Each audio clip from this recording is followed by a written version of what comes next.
家风情 Learn about another voice and culture of Taiwan with We Love Hakka.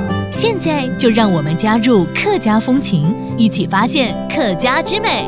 这地方嘅崇喜與老西法一條節文，係百公年前客家人啲年節也喺結婚時會變這地兩啲神父巷看着嘅，也仲熟悉團體一段時間，客係針對客家男仔巷天天嚟前進來嘅，也係愛本大家認識客家節文，正係客人神父嘅美學。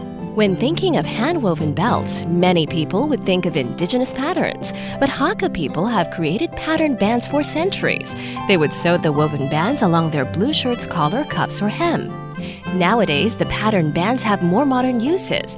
They are often made into key rings, bracelets, and mobile phone straps. By showing and using it in everyday life, more people will be able to learn about the crafts and design aesthetics of the Hakka people. Hello, what's up? It's time for another round of Talk About Hakka on ICRT. Hello， 大家好，我係邊個 Leo。Hello， 你好，大家好，我係 Josephine。Leo， 我聽到你一直在講一個東西叫字文啊。字文就是織紋哦，織紋哦。對 ，What is this？ 哦，它就是一個在織帶上的一些紋路圖案。哦，就這麼簡單的意思。對對對，很簡單。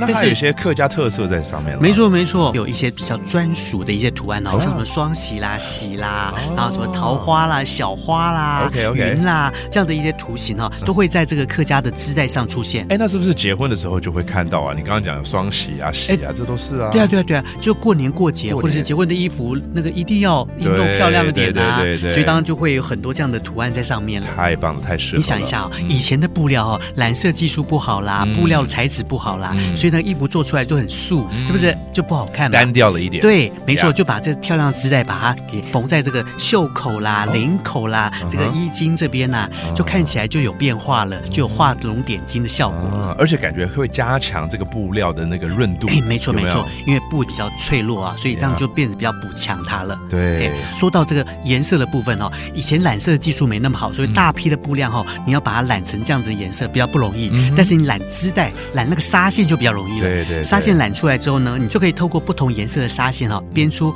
圖案來。好，那這樣子變成織帶之後呢，裝飾衣服就漂亮多了。沒錯。